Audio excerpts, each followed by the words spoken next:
ওদালগুৰি জিলাৰ মাজবাট ৰাজহ চক্ৰৰ অন্তৰ্গত 1 নং খামটোবাৰীৰ গাঁৱৰ 12 বছৰীয়া শিশু কন্যা মায়া চৰকাৰে এক জটিল ৰোগত আক্ৰান্ত হৈ যোৱা 8 অক্টোবৰ তাৰিখে গুৱাহাটীৰ সানভেলী চিকিৎসালয়ত চিকিৎসাধীন হৈ আছে।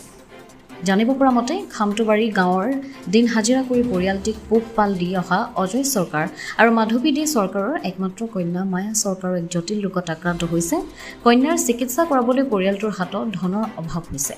সেয়েহে অৱশেষত গাঁওবাসীয়ে অসমবাসী ৰাইজৰ লগতে অসমৰ জনপ্ৰিয় মুখ্যমন্ত্ৰী হিমন্ত বিশ্ব শৰ্মাক চিকিৎসা কৰাবলৈ এতিয়া কাকুতি মিনতি কৰাৰ লগতে সাদৰেৰে আহ্বান জনাইছে।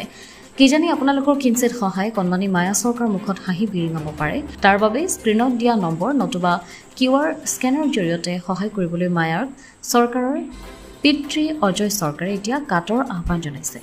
আমি 2 নং খুচুৰাবাৰী ৰাইজ 1 নং খৰামুখা ৰাইজ আৰু আমাৰ 1 নং খামটোবাৰী ৰাইজ সকলোৱে আমি আগবাঢ়ি আহিছোঁ। আজি আপোনালোকে দেখা পাইছে এই ঘৰখনত আজি হাঁহ আছে, ছাগলী কেইটামান আছে, কিন্তু আজি গাঁৱৰ ৰাইজে সেই হাঁহ কুকুৰা ছাগলীখিনিক চোৱা চিতা কৰিব লগা হৈছে।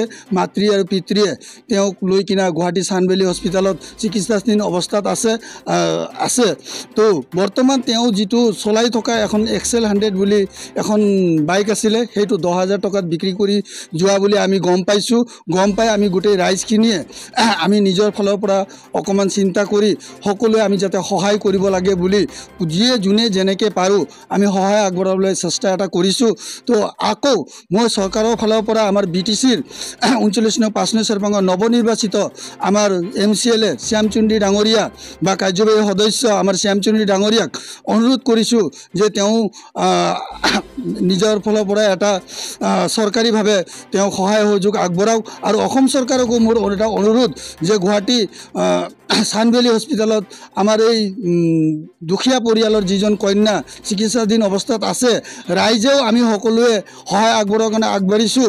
আৰু আমাৰ অসম চৰকাৰৰ মুখ্যমন্ত্ৰী ছাৰকো হিমন্ত বিশ্ব শৰ্মা ছাৰকো এবাৰ বুজ লোৱাৰ কাৰণে আমি অনুৰোধ কৰিছোঁ যাতে গুৱাহাটী সানভেলী হস্পিটেল বুলি কওঁতে আমাৰ অসম চৰকাৰৰ মুখ্যমন্ত্ৰী ডাঙৰীয়াই তেওঁৰ মন্ত্ৰীসকলক কাবাকো খবৰ ল'বলৈ যাতে পঠিয়ায়, তেওঁৰ উচ্চ মানৰ চিকিৎসা এটা হৈ এই পৰিয়ালে যাতে এটা সন্তুষ্টি লাভ কৰিব পাৰে বা এই বাচ্চাৰ পুনৰ জীৱন এটা ঘূৰাই পাব পাৰে বুলি আমি আশা কৰি আমি চৰকাৰক অনুৰোধ কৰিছোঁ। এইখিনিয়ে, ধন্যবাদ।